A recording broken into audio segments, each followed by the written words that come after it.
Bismillahirrahmanirrahim. Assalamualaikum warahmatullahi wabarakatuh.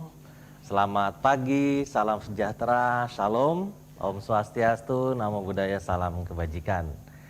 Bapak dan Ibu ASN Provinsi Sumatera Selatan yang saya banggakan, untuk sesi yang kedua ini kita akan melanjutkan diskusi kita, sharing knowledge kita tentang literasi digital pada konsep yang kedua tentang keamanan digital. Nah, saya Dandi Wicaksono izinkan saya untuk kurang lebih 20 menit ke depan membersamai Bapak dan Ibu rekan-rekan sekalian untuk membahas tentang keamanan digital ini. Baik Bapak dan Ibu, pada kesempatan ini kami berharap Bapak dan Ibu itu memiliki pemahaman yang sama bahwa konsep keamanan digital itu tidak akan terlepas dari konsep keterampilan yang sudah atau barusan disampaikan oleh moderator Pak Tri barusan. Ya, jadi dengan terampil kita diharapkan tahu bagaimana cara mengamankan baik diri kita, gawai kita gitu ya di dalam dunia digital, sehingga kita bisa melakukan analisa risiko yang ujung-ujungnya kita paham risiko yang ada di dunia digital dan bagaimana cara melakukan tindakan preventif terhadap gawai kita, diri kita yang berselancar asik di dunia digital. Jadi Bapak dan Ibu setelah ini nggak usah takut, nggak usah tegang dulu karena banyak hal yang menarik konsep keamanan digital ini. Tapi sebelumnya saya mau menyapa dulu rekan-rekan yang ada di Zoom. Ini banyak sekali yang masih hadir, ada Pak Reza, Bu Indri, Pak Rusdiana, Pak Gofron, Pak Ahmad Rohmatul, Bu Eka, dan banyak sekali yang masih standby di sini. Saya ucapkan terima kasih Bapak dan Ibu. Kita akan lanjutkan dengan konsep pertama, yaitu kalau kita nggak terampil, ya, kalau nggak terampil atau kurang teliti, bahaya. Bahaya di mana? Pertama, kalau pakai sarana gawai kita tanpa proteksi, itu bahaya, ya.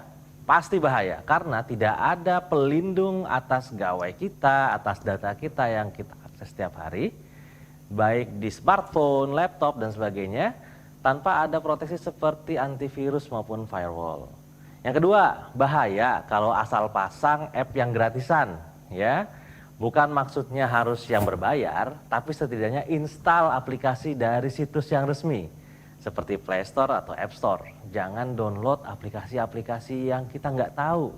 APK mode biasanya, yang biasanya kalau kita download, kita dapat fitur-fitur pro tuh, tanpa harus mengeluarkan uang Rp1 pun. Tapi hati-hati, bisa jadi aplikasi tersebut sudah disisipi oleh malware ataupun program-program aplikasi yang berbahaya bagi gawai kita. Yang ketiga, allow yang nggak perlu itu juga bahaya. Bapak dan Ibu kan biasanya habis instalasi aplikasi pasti ada keterangan allow this application to access your media, to access your location, to access your sensor, dan sebagainya. Banyak sekali yang ada di HP kita. Kita biasanya yes, allow, dan sebagainya. Tapi kita nggak perhatikan bahwa sebenarnya nggak semua yang mereka minta itu menjadi menjadi bagian khusus atau bagian yang esensial dari aplikasi tersebut. Jadi jangan asal allow ya, sekali lagi. Allow yang nggak perlu itu bahaya. Kemudian permit berbagi data. Hati-hati kalau misalkan ada sharing lewat Bluetooth, lewat jaringan yang kita nggak kenal atau nggak pahami keamanannya, itu juga berbahaya. Dan paling sering nih, yang paling baru adalah tertipu pesan yang nggak jelas. Kita nggak tahu itu nomor dari mana, tiba-tiba memberikan undangan, tiba-tiba memberikan tagihan, tiba-tiba memberikan APK gitu ya. Kemudian kita asal klik dan tahu-tahu saldo di bank kita sudah terkuras. Itu yang kemarin banyak ramai terjadi. Hati-hati, kalau kita nggak tahu, lewatin aja. Kalau kita don't know, kasih know gitu ya. Selanjutnya, kalau misalnya solusi mahir cara proteksi dan teliti ini adalah bagaimana kita mengamankan smartphone pegawai kita. Selanjutnya, Bapak dan Ibu juga harus tahu apa yang sedang kita lawan nih. Apa yang sedang mengancam kita. Pertama, kita tahu tentang konsep perangkat pembahaya, atau dalam bahasa kerennya biasanya kita sebut malware. Malware itu macam-macamnya banyak Bapak Ibu. Ada virus, biasanya sifatnya merusak. Ada worm, biasanya juga membuat error gitu ya. Trojan horse biasanya mengambil data kita dari dalam tanpa kita tahu. Biasanya bersanding dengan aplikasi yang gratisan tadi. ransomware menyandra data kita sampai kita membayar, spyware atau adware biasanya mencari kredensial dari informasi kita. Semua ini adalah lawan yang harus kita hadapi dalam resiko di dunia digital. Nah, caranya gimana? Ya pasti, pasang antivirus, aktifkan Defender, aktifkan firewall, dan jangan sampai abai atau melepas itu semua pelindungnya. Nah, selanjutnya, konsep jenis ancaman cyber. Nah, kalau tadi barangnya, sekarang apa aja sih konsep bentuk ancamannya? Ya, kita juga harus hati-hati dengan namanya hacking atau sniffing. Hacking itu biasanya terjadi di situs-situs pemerintahan paling sering. Jadi Bapak dan Ibu, para mungkin peranata komputer atau yang membidangi keamanan di situs website pemerintah Provinsi Sumatera Selatan, hati-hati ketika menjelang sebuah event tertentu, banyak sekali serangan-serangan ke dalam situs pemerintahan. Kita harus waspada dan tahu cara bagaimana tindakan preventifnya. Ya. Kemudian scamming bentuknya penipuan. Anda mendapatkan hadiah, Anda mendapatkan menjadi pemenang, dan Anda bisa tinggal serahkan kirim atau klik link berikut. Biasanya seperti itu. Scamming juga biasanya di telepon atau iklan-iklan tertentu ya, nggak jelas menawarkan itu, biasanya itu juga hati-hati. Ada juga spamming, ini biasanya kita diserang dengan banyak sekali pesan-pesan, banyak sekali akses ke dalam gawai kita sampai gawai kita jadinya rasanya kok lemot banget gitu ya. Itu juga namanya serangan cyber dalam bentuk spamming.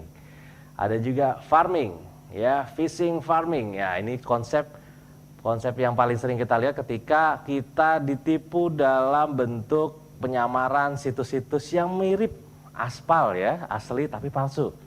Biasanya kita masukin kredensial kita, username, password gitu ya, dan saat itu juga terekam oleh situs tersebut sehingga kita bisa diarahkan ke dalam situsnya mereka sehingga data-data kredensial kita bisa diserang. Ngeri ya? Tapi nggak usah takut, yang penting kita waspada. Ini phishing yang kemarin rame, lewat WhatsApp sekarang. Banyak sekali bentuk-bentuk samaran-samaran, surat tilang elektronik, kemudian undangan elektronik, APK dan segala macam, semuanya ada di sini. Dan hati-hati, kalau kita nggak tahu benar siapa yang kirim, nggak tahu benar apa isinya, jangan diklik sekali-kali. Apalagi sampai diinstal, bahaya.